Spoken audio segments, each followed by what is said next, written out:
programa Bispos do Brasil, pela TV Evangelizar, está hoje na cidade de Maringá, no estado do Paraná. E a gente conversa, uma boa conversa, com Dom Frei Severino Clasen, arcebispo metropolitano de Maringá.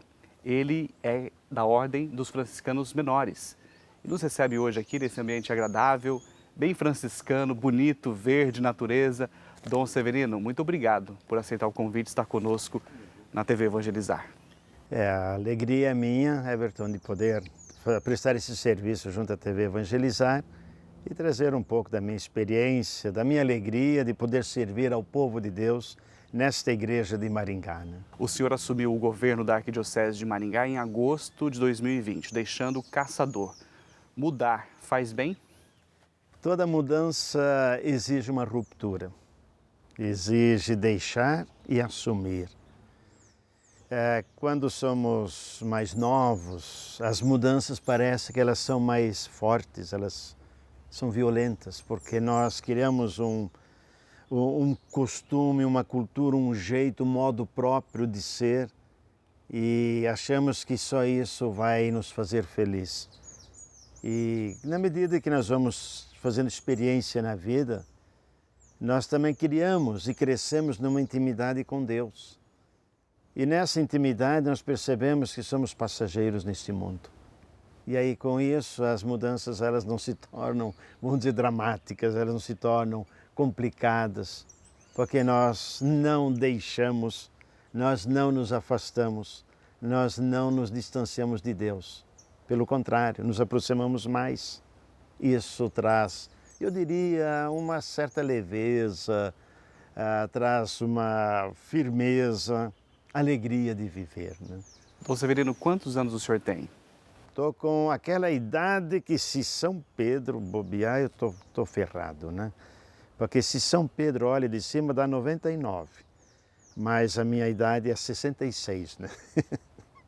Então, o senhor com 66 anos, deixar uma cidade, uma diocese, vir para uma arquidiocese, tem as suas dificuldades, os seus desafios, mas o senhor já respondeu, né? Com leveza, desapego, desprendimento e amor pela igreja, né? É isso que faz o senhor sair e vir para cá com tanta tranquilidade, né? Everton, também tem um outro detalhe.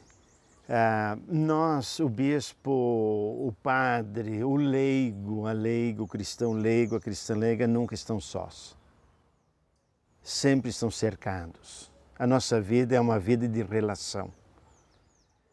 Eu tive uma relação muito boa, eu continuo falando, tenho saudade daquele clero lá de Caçador, daquele povo querido lá do Médio Oeste catarinense, lá do Vale do Contestado. Puxa vida, foram anos de convivência. Isso faz a gente se tornar feliz. Mas ao chegar em Maringá, eu percebo também uma acolhida extraordinária do clero e dos cristãos leigos e leigas. Então não tem como você ficar lamentando. É uma riqueza, é uma conquista a mais. Agora eu posso dizer, poxa, eu tinha um povo na Diocese de Caçador que eu amei. Agora eu já estou sentindo amor aqui em Maringá também. Quer dizer, isso é coisa de Deus. Então quando a gente está com Ele, as coisas fluem. Agora é evidente, os desafios têm, porque eu tenho que me adaptar a uma nova cultura, os novos jeitos, ter sensibilidade, é tudo maior, os desafios são maiores, mas não é uma empresa minha. Eu não sou dono disto, então eu não tenho a última responsabilidade. Eu tenho a responsabilidade sim de cuidar, de emprestar a ternura, aquela ternura que eu ganho de Deus. É isto que faz a gente se tornar mais, eu diria, mais completo, mais feliz, né? Dom Severino, o programa Bispos do Brasil, pela TV Evangelizar, quer ser um espaço de conversa com o episcopado, né? Bate-papo, vamos conversar. E falar do senhor, falar de um arcebispo, de padre, tem que falar de vocação. Como tudo começou? Como que foi o despertar vocacional do Severino? Nunca eu me canso e sempre os meus olhos, eu acho que brilham quando eu falo de família, né? Da minha família. Lá lá no Indaiá, município de Petrolândia, paróquia de Ituporanga, diocese de Rio do Sul, no Regional Sul 4, Santa Catarina. Aquele jeito, meu pai muito rígido, muito pelo trabalho, mas nunca deixou de ter ternura, nunca nos faltou o que nós precisávamos. Aqui a figura da mãe, a mãe muito religiosa.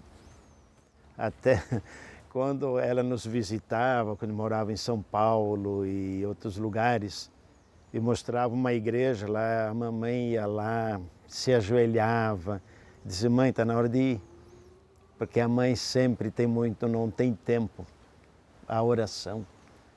Nós rezando em casa, a família, nós somos em 7, somos em 3 homens e 4 mulheres.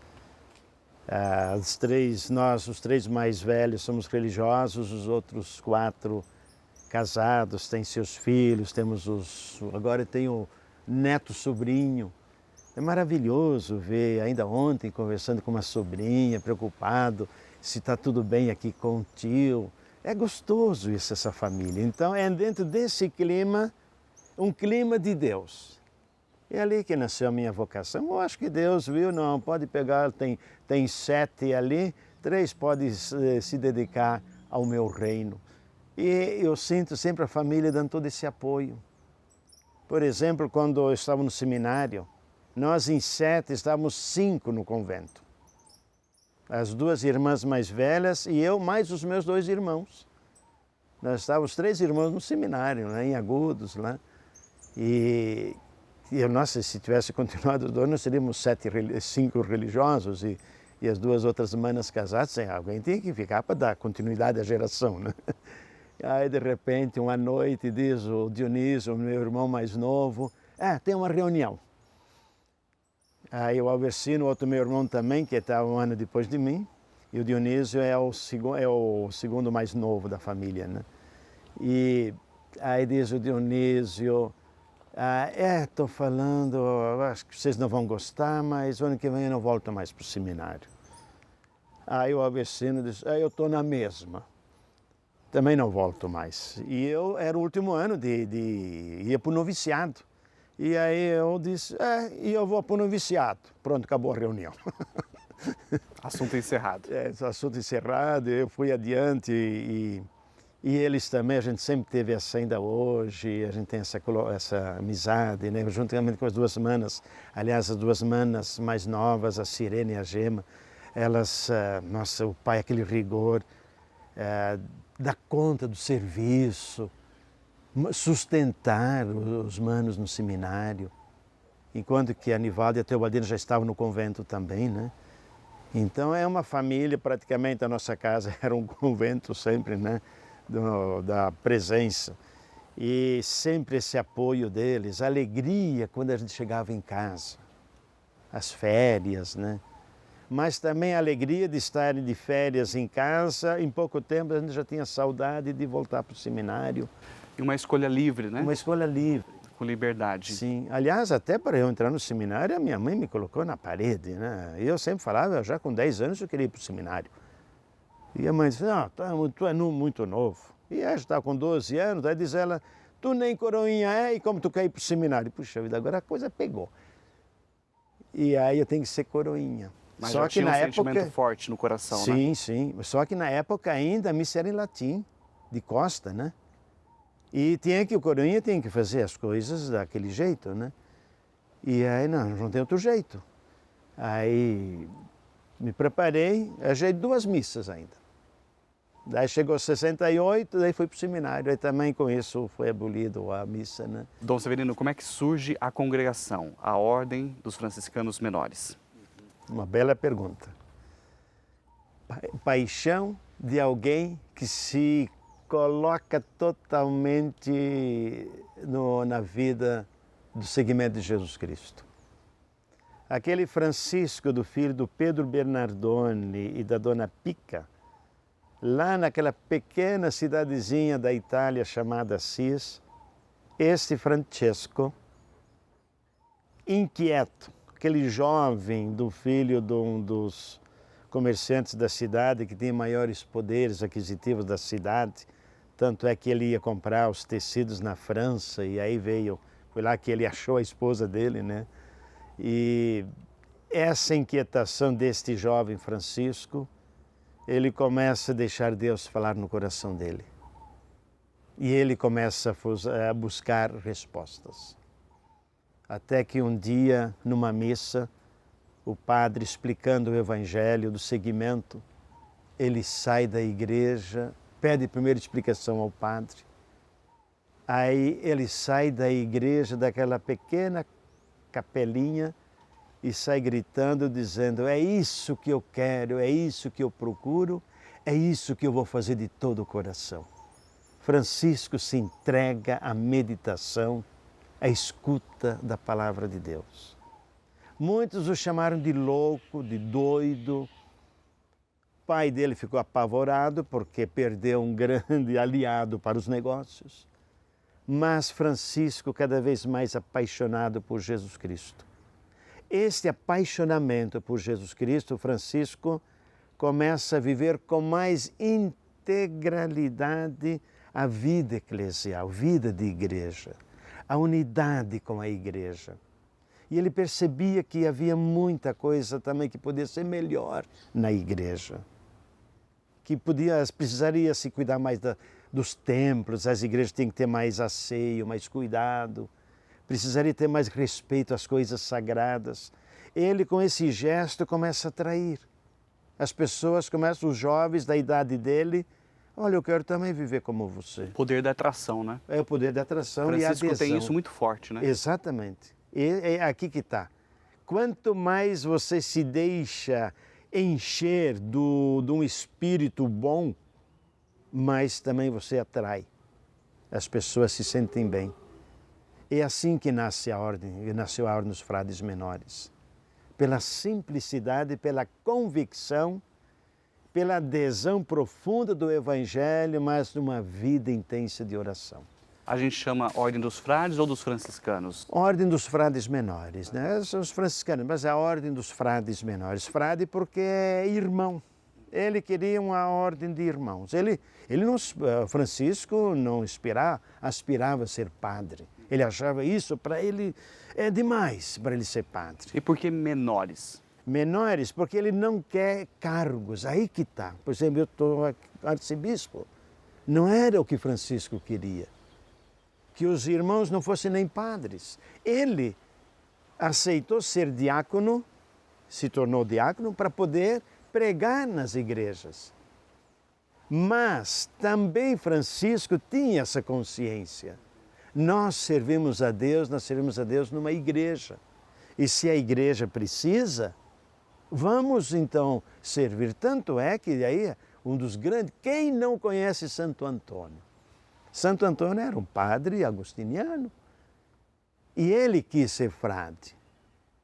Para seguir, Francisco aceitou. Até um dia, uma passagem bonita, né? Quando Francisco chamava Antônio de o meu bispo. Aí Francisco fala para Santo Antônio, porque Santo Antônio tinha habilidade intelectual, o dom acadêmica, da palavra, né? Tinha o dom da palavra.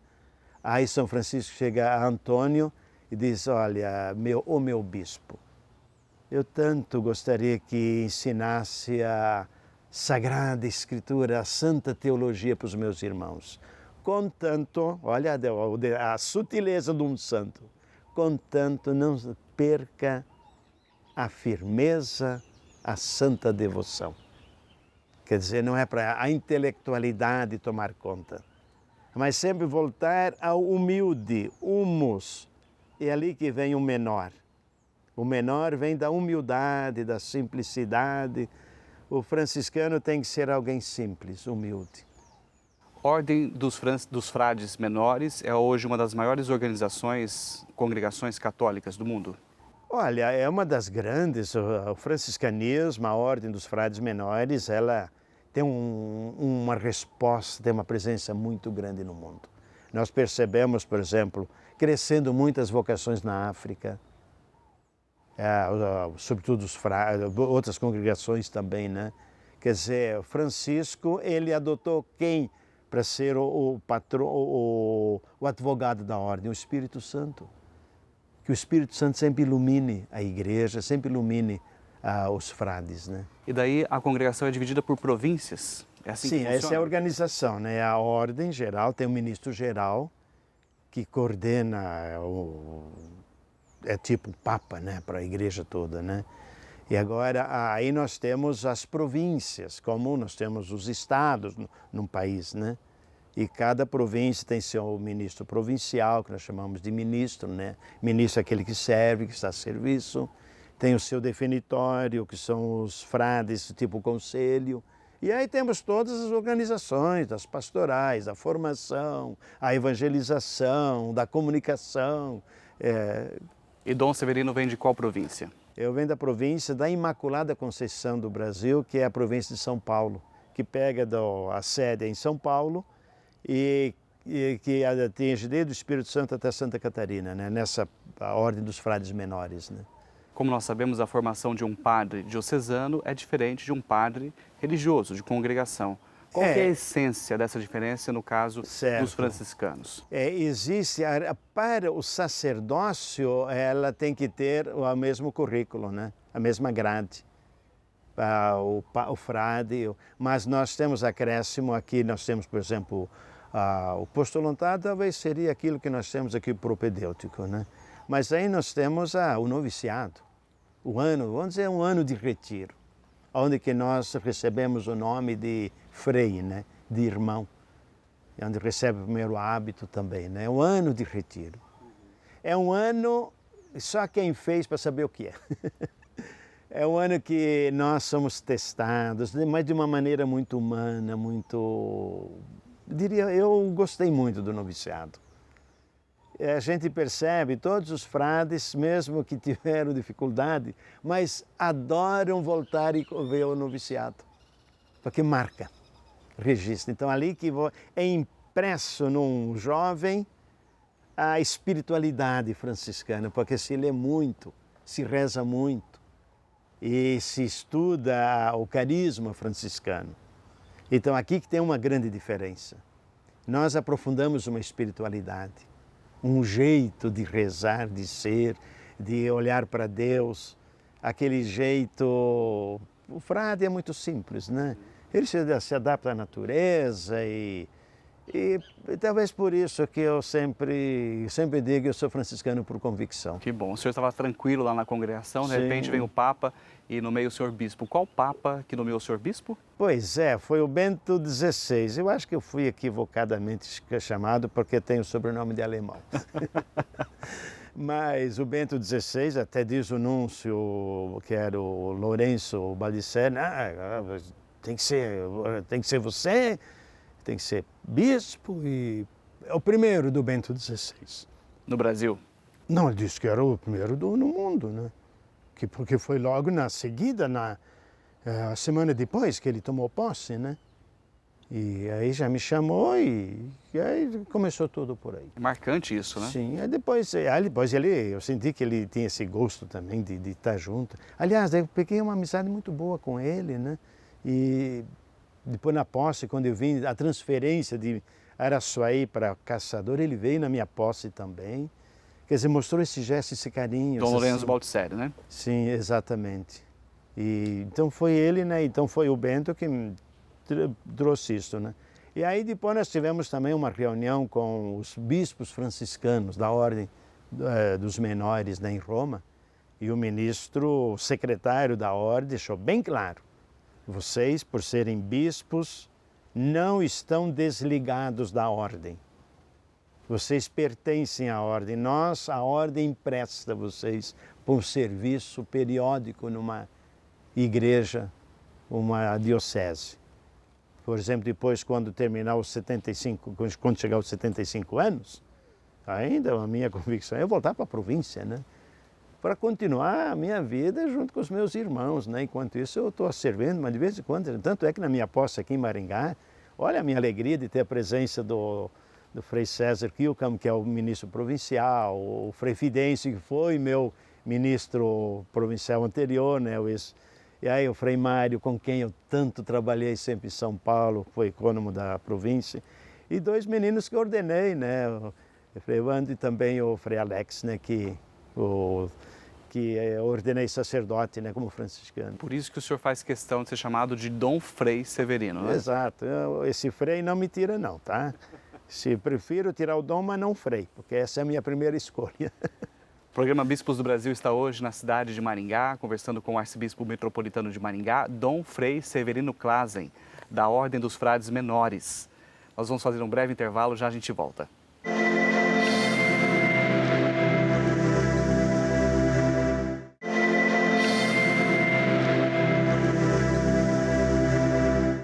O programa Bispos do Brasil está hoje na cidade de Maringá, no estado do Paraná. E entrevista o arcebispo metropolitano de Maringá, Dom Frei Severino Clasen, da Ordem dos Frades Menores. Dom Frei Severino, eu tenho a grata oportunidade de trabalhar com o senhor também na Cúria, na assessoria de comunicação da Arquidiocese de Maringá, o que é um privilégio. E nessas primeiras semanas, nesses primeiros meses que o senhor está aqui em Maringá, a gente já percebeu alguns traços, algumas características do seu modelo de gestão. O senhor, por exemplo, toma café todos os dias, de manhã e à tarde, com todos os colaboradores da Cúria. Isso é estratégico? Isso é uma opção estratégica de governo, de gestão do arcebispo? Everton, você já percebeu que eu gosto de falar do profissional, do profissionalismo, mas eu sou pastor. Eu tenho que ter a qualidade daquele que Jesus fala, eu sou o bom pastor. Eu tenho que ter as ovelhas comigo, próximo. Os colaboradores são as primeiras alavancas que eu tenho na evangelização. São aqueles que estão aqui do meu lado, sejam padres ou leigos. Tanto faz, mas são batizados. São os batizados. Significa que estão enxertados. Hoje de manhã, quando eu celebrei a missa, e quando eu parti a hóstia, aqui está o corpo de Cristo, aqui está o sangue. Eu vou ingerir, eu vou querer que a minha vida se torne o Cristo hoje. Se torne aquela extensão de Cristo. E por isso, na Cúria, eu preciso ter essa proximidade. Isso eu já trago de mais tempo, sempre tive essa sensibilidade e proximidade junto aos primeiros colaboradores. Em Caçador, os que estão me acompanhando, saudades de vocês, né? Lá nós temos um grupo grande, uns 10, 15 trabalhando na Cúria. O primeiro gesto de manhã, antes de abrir a minha porta, eu entrava em cada sala, dava um abraço, todos eles. Isso é todo dia, né? Depois abro a minha porta. As pessoas, a casa das pessoas deve estar em ordem. Eles devem sentir o quanto é importante nós estarmos juntos. E aí, claro, o pessoal trabalha. Muitas vezes eu ficava por conta quando dizia, esse pessoal lá da Cúria é inútil. Vai lá para ver. Quanta responsabilidade, quanto trabalho, eu tenho que estar junto. Eu tenho que dar um abraço. Aqui não dá para dar um abraço por causa do distanciamento, mas é essa mesma prática que estou adotando aqui. É a proximidade. Quanto mais você estiver próximo, mais você sente. E quanto mais você sente, você também tem uma missão, você tem um objetivo. É implantar o reino de Deus. E o que Jesus fala? O que é o reino de Deus? É o reino de paz, de amor, de justiça, de fraternidade. Então são esses gestos simples, concretos, que nos colocam nessa proximidade, e é nessa proximidade eu vou ouvindo, vou tateando, é ali que nós evangelizamos. Simples assim. Sim. Dom Severino, não sei se o senhor sabe, mas o senhor tem a fama, nós já ouvimos falar, que o senhor tem a fama de um bispo conciliador, que resolve conflitos graves, mediador de conflitos, né? É isso? Olha, não sei se é, mas que eu fui colocado em algumas situações complicadas na minha vida, fui, né? Desde o tempo de padre, que padre jovem ainda, depois na província, 12 anos na animação vocacional, a gente tinha que ter muito jogo de cintura. Os 5 anos de pároco e também reitor do santuário lá no Lago São Francisco, imagina, centrão de São Paulo, os conflitos. depois no Jequitinhonha, com toda aquela situação do semiárido e caçador, agora aqui. Então, em toda situação existem conflitos. E os conflitos a gente vai também aprendendo a lidar com eles. Primeiro, é entender que todo conflito se resolve por processo.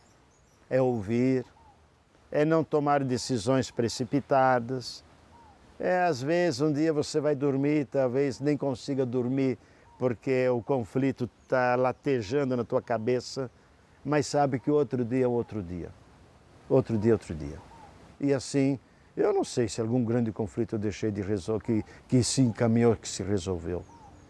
Mas dar esse tempo, não se apavorar, acalmar. Quando vem um padre assim, para ele, claro, ou um cristão ou um leigo que vem, que tem um problema. Para a pessoa é o maior problema. Mas eu ouvindo o problema, já passei coisa pior do que isto. Então isso dá segurança, isso dá firmeza. Eu acho que isso é importante. A gente usar a experiência da vida para ter calma e agir na hora certa.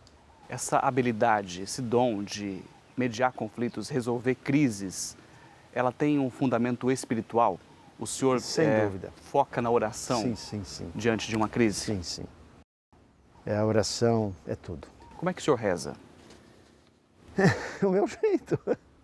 O meu jeito. Eu acho que eu rezo como eu aprendi da minha mãe. Aí eu tenho que dizer, para minha irmã mais velha, a Nivalda, que é religiosa, está agora trabalhando em Coronel Vivida, quando ia na catequese, vinha o frei Arthur Kleber, que foi o meu grande inspirador vocacional. Ele vinha para celebrar missa lá no Indaiá, vinha ainda a cavalo, porque na época nem carro tinha. E antes a Nivalda me ensinando, dando a doutrina, aquela coisa do decorebas, né?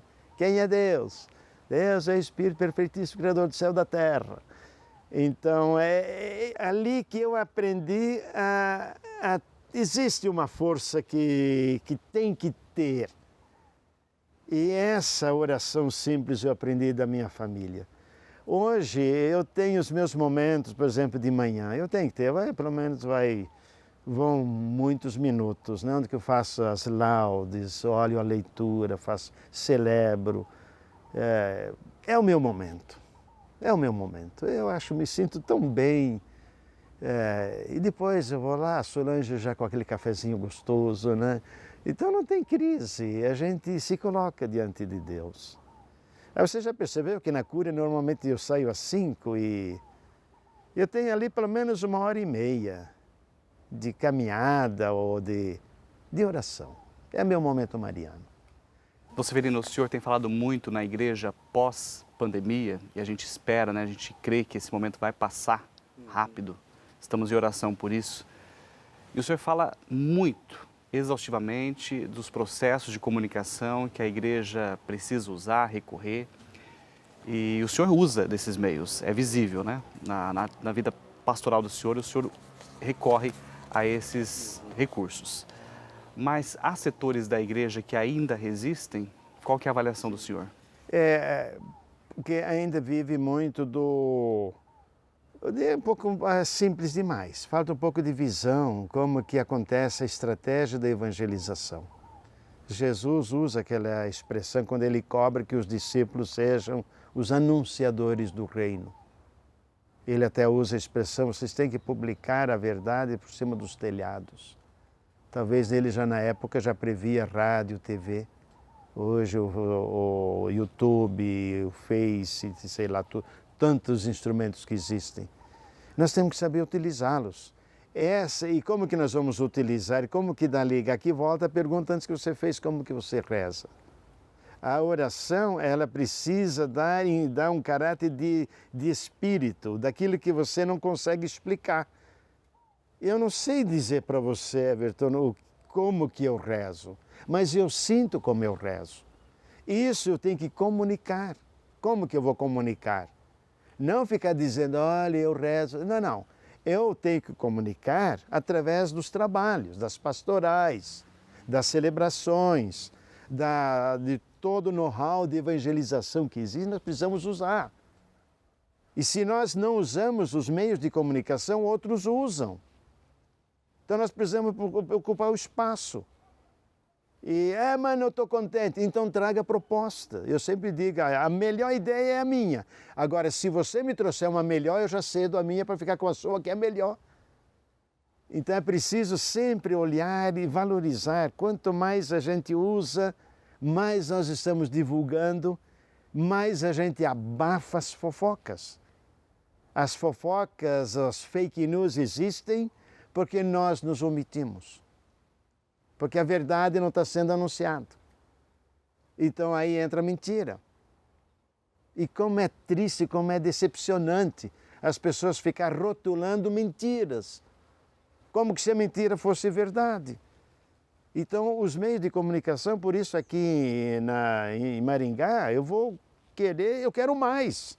Ainda ontem conversando com o Kleber, né?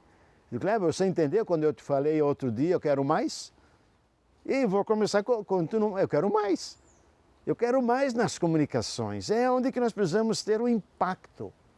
Anunciar esse mundo todo que a alegria do Evangelho não pode ficar estagnada nas estantes de nossas casas, nossas paróquias, nossas casas. Ela tem que ser anunciada. E para isso tem que ter projeto. Conversamos, você também, já percebendo que precisa mais colaboradores. Claro, isso vai dar demanda. Vai dar demanda, graças a Deus. Tem demanda, por quê? Porque tem campo. O campo está aberto. E o Evangelho sempre é novidade. Nós não sabemos explorar o tamanho da novidade que é o Evangelho, minha gente. O Evangelho é muito grande, muita novidade, e não dá para ficar calado. Precisamos anunciar. E por isso, a TV, a rádio, os meios de comunicação todos, têm que ser utilizados. Tem que ser o nosso púlpito do dia a dia, de anunciar a alegria do Evangelho numa paróquia bem organizada, numa diocese bem organizada, nas nossas regiões, nas nossas casas, até chegar lá na família. Que as famílias possam ficar aquele tempo ouvindo. É quando, por exemplo, estou fazendo a minha hora mariana, eu fico lá, rezando aquelas dezenas, e aí passa o filme. Puxa, estou rezando agora pelos doentes. Estou rezando agora aquelas pessoas magoadas. Então, é dar tempo, é estar em comunhão. O Evangelho é isto. Os meios de comunicação têm que despertar, têm que nos atiçar para isso. Dom Severino, na pandemia, a igreja também está passando por muitas dificuldades financeiras, né? Algumas paróquias vivem sérias crises financeiras. Muitas estavam despreparadas, outras mais preparadas, né? Algumas paróquias, por exemplo, muitas delas não tinham nenhuma estrutura online de captação de recurso, por exemplo, dízimo, né? Em quais pontos na gestão eclesial nós podemos avançar? Nós precisamos profissionalizar mais a nossa gestão. Aqui profissionalizar, eu quero dizer, de uma maneira eficiente, de uma maneira equilibrada, porque nós sempre precisamos chegar no 0 a 0, mais pontos 10, 15 para cima. Quem numa gestão fica sempre no 0 a 0, ele é um grande candidato a uma falência. Porque daqui a pouco não precisa de um extraordinário, não tem. E então precisamos ter esse olhar. E como fazer? Nós temos um produto a oferecer. Vamos aqui agora falar profissionalmente. A igreja tem baita de um produto a oferecer, que é a essência da evangelização. Todos nós queremos isso. No sentido positivo da palavra, porque às vezes algumas pessoas nos criticam quando a gente fala isso, né? Produto, marketing. Sim. No sentido positivo. Ótimo, bem que você lembrou. Quando eu digo isso, é para a gente ter essa linguagem da produção. E aqui produção significa também evangelização. Ser mais fraterno, crescer na dimensão da espiritualidade. Quando a gente fortalece, enriquece a espiritualidade, nós vamos começar a perceber o que tem ao nosso redor. Aí nós vamos ver o mundo que está aí. O mundo, por exemplo, agora tem gente que não vai gostar do que eu vou dizer agora. Mas nessa pandemia, as maiores empresas do mundo são as que estão mais lucrando e o povo ficando pobre. Nós temos uma grande riqueza na nossa mão, que é a espiritualidade e a evangelização às nossas pastorais. Nós precisamos sensibilizar os católicos que, por exemplo, o dízimo. O dízimo não é uma paga. É uma consciência que eu tenho, poxa, eu ganhei tudo de Deus. Eu quero contribuir. Eu quero contribuir para que a minha igreja possa ter todos os meios, os veículos disponíveis para anunciar que Jesus Cristo é o nosso Redentor, nosso Salvador. Nós queremos seguir a Ele. Então é quando a gente começa a fazer essa reflexão, entrar nessa dimensão de um conteúdo de evangelização que fala da justiça. Isso exige falar das injustiças. Significa colocar o dedo na ferida. Hoje nós somos proibidos a colocar dedo na ferida. Por quê? Porque não somos mais comandados pela força do Evangelho, mas pelas forças satânicas, que dizem que o Papa não me representa. Que católico você é? Que essa CNBB não me representa. Que católico você é? Falta essa essência, falta essa sensibilidade, essa pertença. Falta seguir o Jesus de Nazaré, aquele que foi caluniado, aquele que foi pregado na cruz, mas não deixou de amar. Mesmo a gente denunciando, a gente ama todos. Tanto é, Everton, você que está me acompanhando, a gente está visitando todas as instituições e faço questão de visitar todos, mas tudo no seu tempo, para dizer o quanto eu me preocupo com todas as entidades, mas que se fale a justiça, que se defenda a verdade e que se busque viver a essência do Evangelho. É ali que as coisas começam a ter um novo ar, uma nova mentalidade, um novo jeito de ser, né? Acolher e cuidar é o lema episcopal de Dom Frei Severino Clase, né? Como Dom Frei Severino age quando o pecador se aproxima da igreja? Qual a relação de acolher e cuidar com a justiça, com a lei? Quando eu falo e penso no meu lema, eu penso em Frei Pedro Pinheiro, colega meu de noviciado, Frei Regis, que nós estávamos junto com o Moacir Bego, que era o nosso jornalista que continua sendo lá da província. Que lema eu vou escolher? E na ocasião, no 2005, eu fazia muitas reflexões sobre o cuidado, saber cuidar. Cuidar das pessoas era toda a nossa força lá no Largo São Francisco, como cuidar dos pobres que vêm lá, como também acolher os ricos que batem lá, pedem bênção. Nós acolhemos todos. E aí numa conversa, acolher, de repente surgiu a ideia, acolher e cuidar. Tá bom, tá aí. Alguém falou, mas essa frase, ou seja, esse lema, não calha bem no latim, traduzindo para o latim, acolher e cuidar. Eu não estou preocupado com o latim, eu estou preocupado com as pessoas, né? Eu quero acolher bem as pessoas e hoje me dá 15 anos depois, às vezes me dá um friozinho na barriga. Será que eu estou acolhendo bem? Será que estou cuidando bem? Todas as pessoas que vêm? Vejo alguém domingo celebrando, aonde que foi?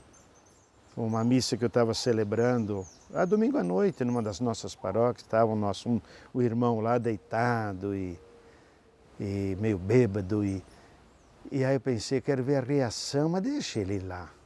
Aí depois vieram perguntar como agir nessa hora.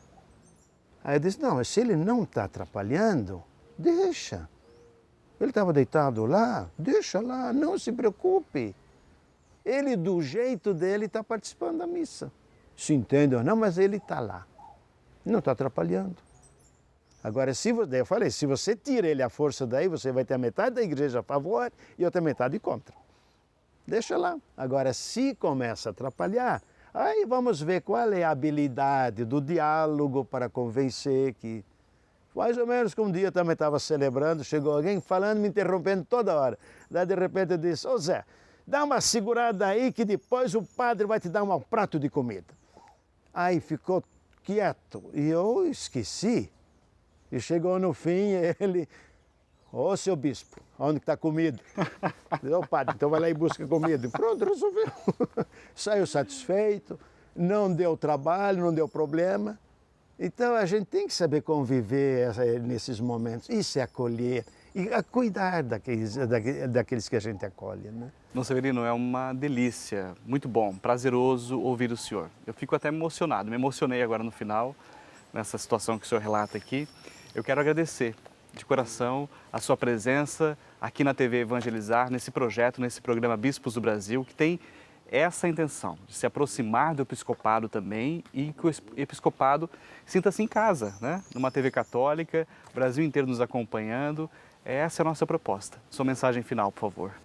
Pois é, Everton, eu queria abraçar todo mundo que está me assistindo e essa é a minha missão, de olhar todos, independente de quem seja. Qual é a raça, qual é a cor, grau social, ideologia ou não. É uma pessoa. A pessoa tem que ressoar através dela a beleza do Deus uno e trino. Nós acreditamos no Deus que é Pai. Olha a maravilha da natureza que nós temos. Não podemos destruir. Nós temos um Deus que é Filho, nós somos filhos. Nós temos que ter uma postura de filhos. Temos um Pai. Mas nós temos uma força que nos rege, que é o amor do Espírito Santo. Que o Deus Pai uno e trino abençoe você. E que tenha saúde. Que essa pandemia passe logo. E que tenhamos nesse país mais justiça, mais igualdade, mais paz, mais educação, mais saúde, mais alegria. Que Deus abençoe e que Nossa Senhora da Glória, seja a mãe que ama os filhos e nós, filhos, possamos nos amar, porque nós temos uma mãe, nós temos um pai, nós temos um irmão, nós temos o amor, o Espírito Santo. Amém. Amém. Dom Frei Severino Clasen, arcebispo metropolitano de Maringá, da Ordem dos Frades Menores. Nosso entrevistado hoje no programa Bispos do Brasil pela TV Evangelizar. E você pode rever essa entrevista e outras também com outros bispos que nós já entrevistamos no decorrer desses meses pelo canal do YouTube da TV Evangelizar. Muito obrigado e até a próxima.